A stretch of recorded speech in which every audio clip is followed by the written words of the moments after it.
Não Para está no ar para você aqui no canal de São Paulo, através da Vivo TV, canal 26 Fibra, através do site do canal de São Paulo, canal sp.com.br e também lá no meu canal no YouTube. Se inscreva lá, canal do Fred Júnior, vai ser bem-vindo sempre falando de esporte para você. Toda semana uma entrevista inédita aqui no canal de São Paulo com direito a reprises. Na terça, noite, quinta-feira, na sexta-feira, no sábado e domingo. Então seja bem-vindo aqui ao canal de São Paulo e conheça a programação da emissora do canal de São Paulo para você. Nós hoje estamos recebendo aqui Pupo Fernandes, que é treinador, ele que é do futebol social.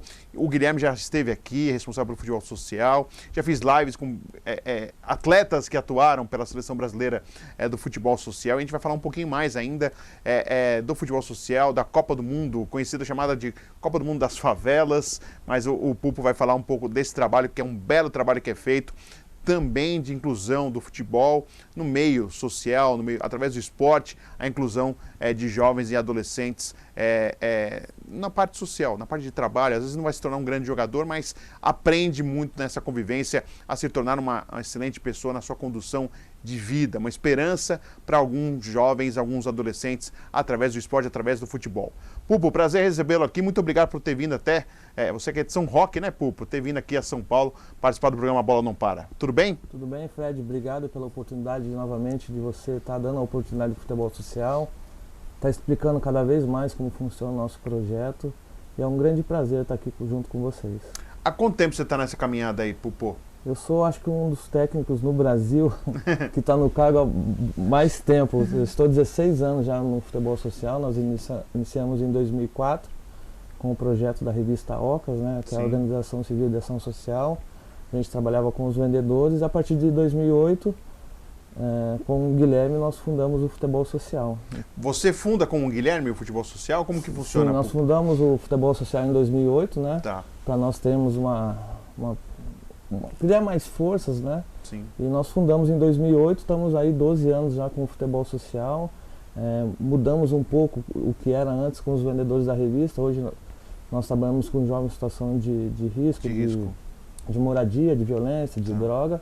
E a idade também a gente mudou. Antes nós trabalhávamos com senhores. Teve uma oportunidade de levar um senhor de quase 70 anos para o Mundial na Escócia em 2005. E hoje a gente trabalha com jovens de 16 a 21 anos. Essa do senhor, o Guilherme não tinha me contado, não. Até legal saber. Mas antes disso, até para o pessoal entender o que é. Porque hoje é revista, é tão difícil a gente falar de revista, sim, né? E eu lembrava muito bem que eu trabalhei muito tempo na Paulista e tinha ali a falecida FENAC, que acabou fechando, infelizmente, né? Mais um espaço aí que tem culturas, livros, CDs e tem equipamentos eletrônicos, mas acabou fechando. E lá sempre tinha alguém da revista OCAS. Sim. Se você assinasse, estaria ajudando o projeto Revista OCAS. O início foi esse, através das revistas. Pô. Sim, tudo iniciou com uma rede internacional que ajuda mais de 100 publicações de rua no mundo afora. E eles tiveram a grande ideia de como reunir essa galera, esses vendedores. Então eles criaram um torneio de futebol, a princípio com 24 países, se não me engano, a chamada Homeless World Cup, né, que é a Copa do Mundo Sem Teto. Que a gente fala da Copa do Mundo das Favelas, do Sem Teto, tem vários nomes aí, né? E no Brasil, por a gente falar meio a forma sem teto, meio pejorativa, a gente falou, e também abranger mais esse lado social, nós sempre falamos Copa do Mundo Futebol Social, que a gente abrange todos esses lados sociais.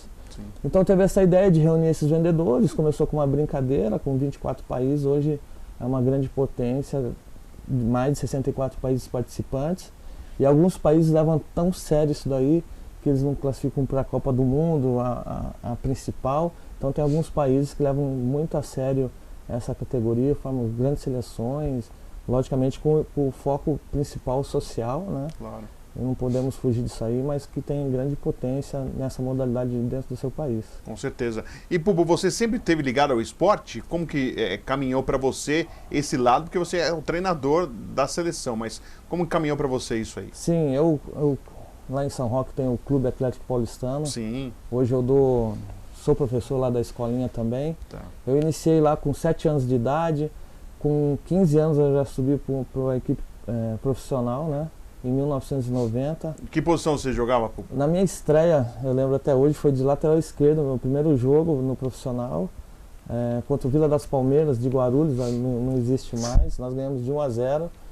E eu sempre joguei ali de zagueiro, volante, E joguei até 22 anos, onde eu vi que era uma vida muito difícil. Lógico que é gostoso você jogando e tal, mas do lado financeiro, meu filho ia nascer, aí onde eu fui fazer a faculdade de Educação Física. E você continuou em São Roque ou você foi para outros times? Eu encerrei em Suzano. Suzano. Eu tive a oportunidade de estar no Guarani, no Juvenil, no Juventus daqui da Moca. Aí com 22 anos eu parei e fui estudar. Aí continuei dando aula em escolinhas. Tive a oportunidade em 2003 ir para a Coreia do Sul, trabalhar lá na Coreia do Sul. Na Coreia? Na Coreia do Sul. Sendo treinador já? Dentro de uma escola. Tá. Treinador dentro de uma escola. E no meu retorno, eu já conheci o Guilherme, nós éramos amigos de infância.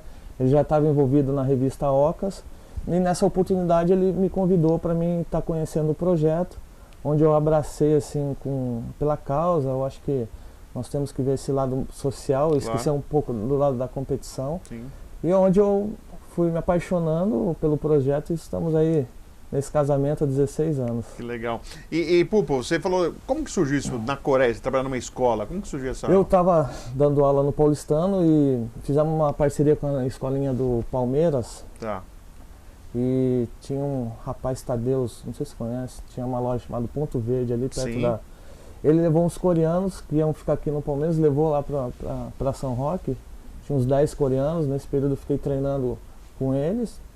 E onde um dos pais chegou lá, me conheceu e me levou para lá. E eu fiquei 6 meses trabalhando lá, um país sensacional. Eu fui meio assim, sem conhecer nada, Claro. Cultura totalmente diferente. Língua diferente. Tudo diferente. É. Então, como você dava treino? A expressão corporal, sempre fazia todos os exercícios que E eles você tinham trabalhava fazendo. com crianças lá? Com jovens de 15 a 16 anos, 17 anos. Tá. Foi uma experiência fantástica, assim. É um dos países que eu tenho vontade de voltar. De voltar.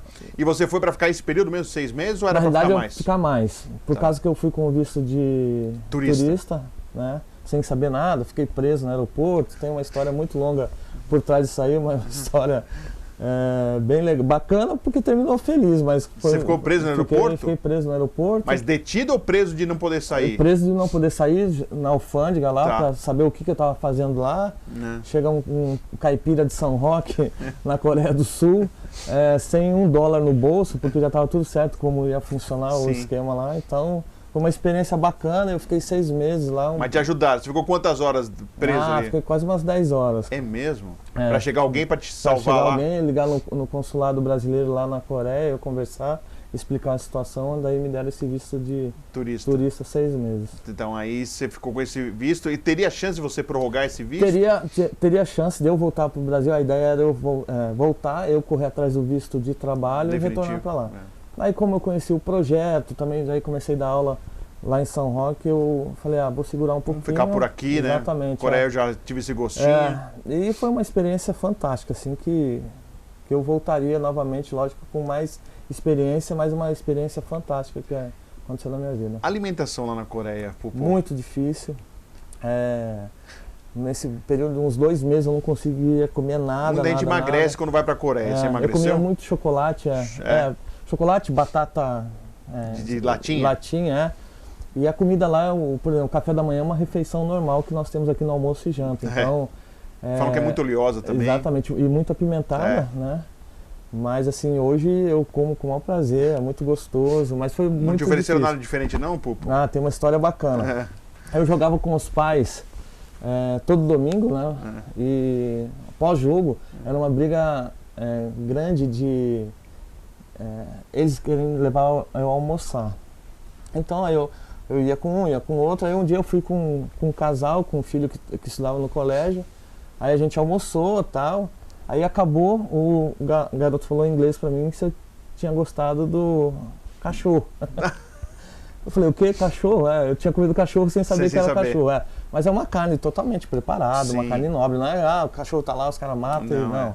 É uma carne nobre. É que assim, a cultura deles, o lado ocidental não concorda, né? Não compactua assim, mas é algo comum lá. Por isso que eu te fiz a pergunta, porque já teve aqui pessoas que jogaram na Coreia, que conseguiram saber antes o que era para não... Mas assim, se soubesse, lógico, eu não comeria, mas eu comi, estava muito bom. Foi bem bacana. Entendi. É uma experiência, mais um conhecimento aí. Sim, exatamente. Tem para contar para meus filhos e netos. Com certeza. E aí, o futebol social começou, exatamente você falando, de 70 anos, queria que você falasse um pouquinho. Tá. Poxa, 70 anos de idade, indo para uma Copa do Mundo, né? Algo que seria impossível a gente pensar, né? E no futebol social é possível, né? É possível. Foi bem legal, assim, logo que eu retornei da Coreia, eu tive o convite do Guilherme para a gente estar participando, né? Eu imaginava a ONG aquela escritório gigantesco. É um negocinho. Cara, uma sala pequenininha, com um trabalho todo voluntário, a revista produzida por voluntários em casa, né? E lá eu encontrei os vendedores da revista, pessoas que já tinham... A Ocas existe ainda? A Ocas existe. Eles estão fazendo um plano hoje também com assinaturas, exatamente. E tá numa crescente, eles lançaram um projeto agora sobre umas capas diferentes, bem bacana. Que bom. É um meio, né? E como Claro. você falou, é muito difícil esses vendedores estar vendendo cultura. Sim. Mais fácil eles pegarem, infelizmente, né, uma caixinha de cerveja e sair vender do que vender cultura.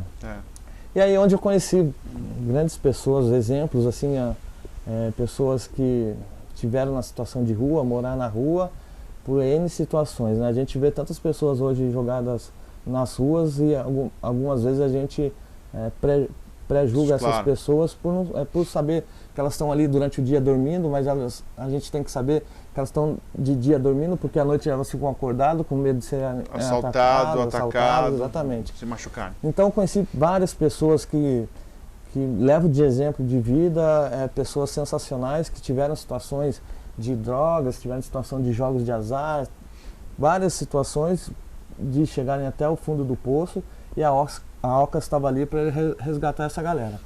Aí 2004 foi o primeiro mundial que nós fomos na Suécia. Eu e o Guilherme fomos juntos, dois jovens, o Guilherme mais jovem do que eu.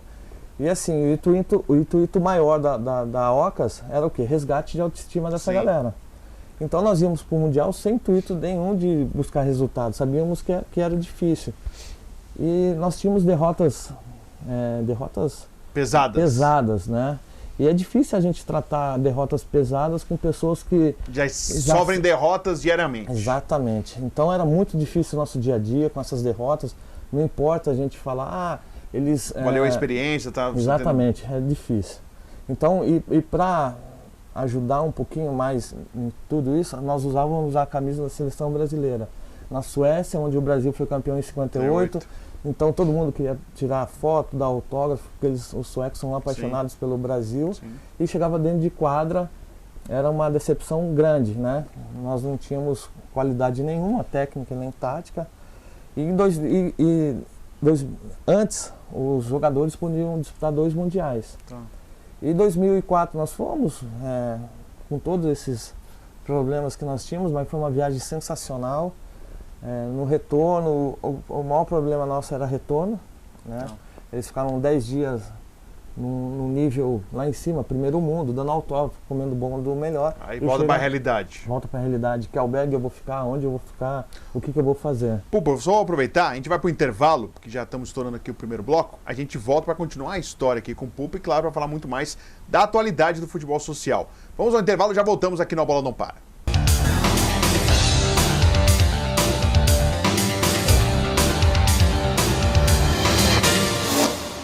A Bola Não Para, toda semana uma entrevista inédita falando de esporte pra você. Se inscreva aqui no meu canal no YouTube. E você pode assistir o programa no canal de São Paulo, através da Vivo TV, canal 26 Fibra, ou pelo seu site, canalsp.com.br.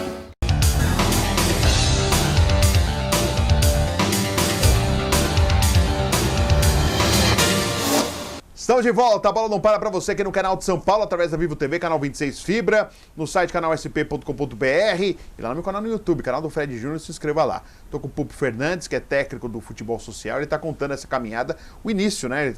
70 anos de idade, né? Vendedor da revista Ocas, participando de um Mundial. E ele explicando com esse processo, o contato, né? Quando chega para o Mundial, tudo organizado, coisa boa para comer, tudo bonitinho, tudo arrumado. Aí volta para a realidade no Brasil, o albergue que vai ficar, sem a perspectiva de um futuro melhor. Como que é esse impacto público que você estava contando para a gente? Então, aí a nossa maior preocupação era essa, né? O que nós vamos fazer em retorno dessa galera? Porque a gente não tem como fazer algo diferente, né? É deixar no aeroporto, dar uma passagem até a Ocas e de lá cada um seguia seu rumo. Um abraço, obrigado. Exatamente. Alguns deles vê essa experiência com um lado positivo, falar, eu tenho condições, eu tenho capacidade, eu vou voltar a estudar. Somava para ele tentar ter fortalecer. Força, exatamente. Aí 2004, 2005... Outros não? Ficavam revoltados? Sim, outros não, lógico. Temos exemplos também de conseguir ver que estava lá, daqui a pouco volta aqui, sabe? Fala, pô, por que eu não fiquei lá? Você entendeu? Então, minha vida seria melhor lá do que aqui no Brasil. Mas nós temos números maiores de exemplos de superação positivos do que negativos. Aí 2005, a grande surpresa foi o seu Augusto, um senhor na época eu acho que ele tinha uns 65, 66 anos, senhorzinho pequenininho, vendedor da revista, um barato, sabe? Ele queria treinar, ele falou, vamos treinar, seu Augusto. Aí em aquecimento, a gente fazia brincadeiras, eu fazia estafetas assim de competição, porque eu não podia focar muito no lado técnico da bola. Então eu falei, vou focar muito mais no lado do condicionamento físico, pelo menos vão lá, eles vão estar bem fisicamente do que com a bola. Eu sei que era muito mais difícil pessoas mais velhas jogarem bola e aprender, né, em pouco tempo. Aí teve uma brincadeira, eu falei, eles perderam, eu falei, depois vão pagar 10. Sim. 10, tipo, flexões de braço. O polichinelo. Ele chegou assim e falou, filho, bem assim, hoje eu não tenho 10, mas amanhã eu trago pro senhor. Não, seu Augusto, é 10 flexões de braço, não é 10 reais. Aí ele foi para a Escócia em 2005, em Edimburgo, foi um sucesso, todo mundo queria tirar foto com ele. E em 2005, Fred, nós tiramos o amarelo, fizemos uma camisa específica da Ocas, fizemos uma camisa laranja e preta, que era a cor da Ocas. Até para não pressionar tanto. Exatamente, para não ter essa pressão dos jogadores. O Augusto foi uma das principais estrelas assim do Mundial, para ver que a bola não importa pode, a idade. Exatamente, pode dar oportunidade para todos. Todo mundo queria tirar foto com ele. Teve um jogo e a preocupação do seu Augusto lá, sabe o que era? Vender a revista Ocas. É mesmo, eu queria vender lá. No aeroporto, na hora de vir embora, ele tava com um saco de moeda, Fred. Você não tinha noção quanto tinha de dinheiro pensando. Ele queria trocar. E teve um jogo contra a Inglaterra. A Inglaterra tinha um projeto do Manchester. Eram só os jovens, os garotos bem fortes. E ele entrou no jogo. A primeira bola que ele pega, um garoto sem noção, mas deu uma. Levantou ele. O seu Augusto, nossa, depois ergueram ele como troféu, tiraram foto, mas foi uma experiência bem bacana. Ele jogava um pouquinho, Pupô? Ele não jogava nada, mas pô, foi muito legal. Mas foi destaque exatamente pela idade. Foi destaque, exatamente, Pô, que legal. Aí 2000 Desculpa cortar, você tem contato com ele ou não tem mais? Então, com o seu Augusto, infelizmente eu não tenho, não sei o que aconteceu com ele, mas com os outros eu tenho contato pelas redes sociais. Claro. Nós temos exemplos. Ele seguiu um pouco com vocês ainda? Seguiu novamente com a gente, só que depois de uns 2, 3 anos a gente não teve mais contato. Aí depois vieram as conquistas, Pupo, como que foi? Nós tivemos mais alguns perrenguinhos aí. 2006 na África do Sul, só que em 2006 a gente pensou num lado de participar do campeonato dos albergues de São Paulo. E a gente levou alguns destaques dos albergues no Mundial. Como se fosse uma seletiva. Exatamente, junto com os vendedores. Aí 2006, 2007, nesse formato. Aí 2008 que nós fundamos o Futebol Social de trabalhar com jovens em situação de vulnerabilidade, né? Sim. Foi bem bacana, nós conseguimos ter resultado e também conseguimos achar, não achar o problema, sabia que o problema era dentro das comunidades, periferias, mas tentamos não pegar no final e sim no começo de tudo onde acontece. Sim. Aí nós começamos a ter resultados positivos, que foi 2008 na Austrália.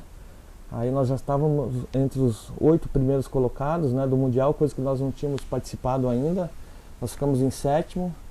Aí a partir de 2009 a gente configurou entre os primeiros colocados, né? Nós ficamos 2009 em 3º, 2010 campeões, 2011 terceiro. Hoje o Brasil é tricampeão mundial, uma seleção bem respeitada, né? Juntamente com o México, são os países que mais ganhou. O México hoje está na frente do Brasil. O México faz um projeto sensacional, com apenas um patrocinador, que é a Telmex do Carlos Slim. Sim. Um cara apaixonado por esse projeto. Então a briga sempre é Brasil e México nessas competições. Então nós estamos aí nessa luta aí durante esses 16 anos. São 3 conquistas, Pupo? 3 conquistas. 3 conquistas. Um vice-mundial e uns 3, 4 terceiros colocados. Então nós temos isso no masculino, né? No feminino nós temos uma conquista 2010 aqui no Brasil, que nós fizemos, ganhamos o masculino e feminino. Aí, por questões financeiras, a partir de 2014 a gente não está levando mais a equipe feminina, porém nós não podemos fugir do gênero também, que nós levamos 2 meninas na seleção masculina, porém joga na categoria masculina. Então o Brasil hoje leva uma seleção mista e joga com a equipe, com as equipes masculinas. Porque assim, só para o pessoal entender, pode jogar nessa Copa do Mundo, né? Pode jogar as meninas nos times dos meninos. Sim, pode. E pode enfrentar time só com meninos, Pulpo, ou não? Sim, pode. Nós fomos campeões em 2017 com uma equipe mista, com 2 garotas. Uma delas está com a Patrícia lá em Portugal, a Andressa, e a Juliana, que é do Rio de Janeiro também. A que eu fiz a live foi a Patrícia, né? Foi a Patrícia. A Jéssica está junto com ela lá em Portugal, estão jogando. Só para explicar, eu fiz uma live na quarentena com a Patrícia, que fez parte da seleção de futebol social. Sim. E está jogando futebol em Portugal. Exatamente. Há mais exemplos da Patrícia em relação a outros que estão... Principalmente a feminina, quando o técnico é o Alex Matias, ele era do Rio de Janeiro, tinha um projeto ainda chamado Time Chicago. Ele tem muita parceria, hoje ele está nos Estados Unidos. Sim. Tinha muita parceria com universidades, então eu não sei dizer um número, mas eu acredito que umas 10, 15 garotas saíram do futebol social junto com o projeto Time Chicago e foram fazer a universidade nos Estados Unidos jogando e ganhando bolsa, né? E no masculino nós temos exemplos também de jogadores que estão jogando, mas o foco principal, como a gente fala, isso acontece naturalmente, porque o sonho deles é ser o atleta profissional. Mas o grande sonho... Diferentemente que era do início, que era exatamente ter uma experiência de vida diferente. Agora, dessa vez, não. Tem os jovens que sonham ser jogadores de futebol. Não é o principal do futebol social, não é isso. Vocês não querem revelar talentos para o futebol mundial. Não. Se tiver, ótimo. Se não tiver, o importante é que tenham encaminhado para seguir sua vida de uma forma diferente. Com certeza. Isso os clubes fazem, profissionais fazem muito bem esse trabalho de garimpar esses jovens talentos. Sim. Mas alguns deles têm essa oportunidade e aproveita a saída para o Mundial, colocar no seu currículo, apresentar. Mas hoje nós temos um cabeleireiro no Jaguaré, nós temos um cozinheiro trabalhando em Angola. Em Angola? Em Angola, um cara bem sucedido, o Wellington está lá em Angola. Nós temos jogadores que estão jogando. Sim. Mas temos N situações assim que a gente pode ficar o dia inteiro contando desses jovens. Outras profissões, mas encaminados. Exatamente. Coisas que eles não teriam, por exemplo, se não tivesse existido na vida deles do futebol social. Com certeza, exatamente. É um meio que eles encontraram de nós estarmos ajudando todos esses jovens dessas comunidades. É uma mão estendida. E infelizmente esquecidos, né? Que nós temos grandes talentos dentro dessas comunidades, não só como atleta, mas sim como talentos para qualquer profissão, né, de vida, né? Exatamente. E Bobo, como que está nesse momento, com pandemia, com tudo isso, como que vocês estão vivendo e contornando isso? Teve competição que foi adiada, infelizmente, mas assim, como que está acontecendo nesse momento e o que vocês precisam de ajuda? Porque trabalhos assim a gente sabe que não são fáceis, vocês vão muito mais no esforço, na luta de vocês do que realmente a satisfação de, tem uma empresa bancando, tem não sei quem, alguém apoiando. Fala pra gente aí, Popô. Infelizmente esse ano foi cancelado, né? Ia ser na Finlândia. Nós estávamos com todo o processo dos nossos eventos que a gente faz. E agora esse ano a gente iniciou esse ano, está trabalhando para 2021. Ainda não sabemos o que vai acontecer, mas nós temos que já iniciar nosso trabalho. Nós temos 2 leis aprovadas de incentivo federal para fazer a captação. Uma dos torneios regionais que nós vamos fazer para o Brasil, deve ser umas 7, 8 no Brasil todo, pega Maranhão, Ceará, São Paulo, Rio, Brasília. Então a gente tentou aproximar os estados, né? E o nacional, que nós vamos fazer aqui em São Paulo, onde a gente vai trazer todos esses atletas que foram selecionados. Não é o time campeão, não, é os garotos que se destacam. Chegam aqui no nosso torneio nacional, a gente separa eles por um de São Paulo, uma do Rio, um de Brasília. E o mais legal, Fred, que nesse torneio, a gente dá um nome para a equipe. Eu vou te dar alguns exemplos. O nome da equipe é amor, superação, vida, vontade, determinação. Então, São palavras que significam... Na vida deles. Então, a gente faz isso aí, daí, a partir daí tem a seleção, a gente tira uma pré-seleção, convoca 16 jogadores, daí faz o período de treinamento. e forma a seleção. Tá. Então hoje o futebol social nós temos um patrocinador, que é a CNC, que é a Confederação Nacional do Comércio, que nos ajuda já há 4, 5 anos, né? Nos ajuda principalmente com a passagem aérea, que é o mais caro para ir para o Mundial, exatamente. A partir de lá, chegando lá, é toda da organização. E nós estamos precisando que essas grandes empresas acreditem nesse projeto, que nós damos retornos positivos para eles, tanto de mídia, mas como também vida. Eu acho que isso aí é mais importante. Então, quem quiser nos procurar aí, acesse nossas redes sociais, né, do Futebol Social, Instagram, Facebook também. E estamos na luta, também estamos necessitando também de uma empresa de material esportivo, né? Para os uniformes? Para os uniformes, tanto oficial de jogo como período de treinamento também. Então nós estamos aí, Fred, na luta, sempre com esperança de almejar algo mais para a gente.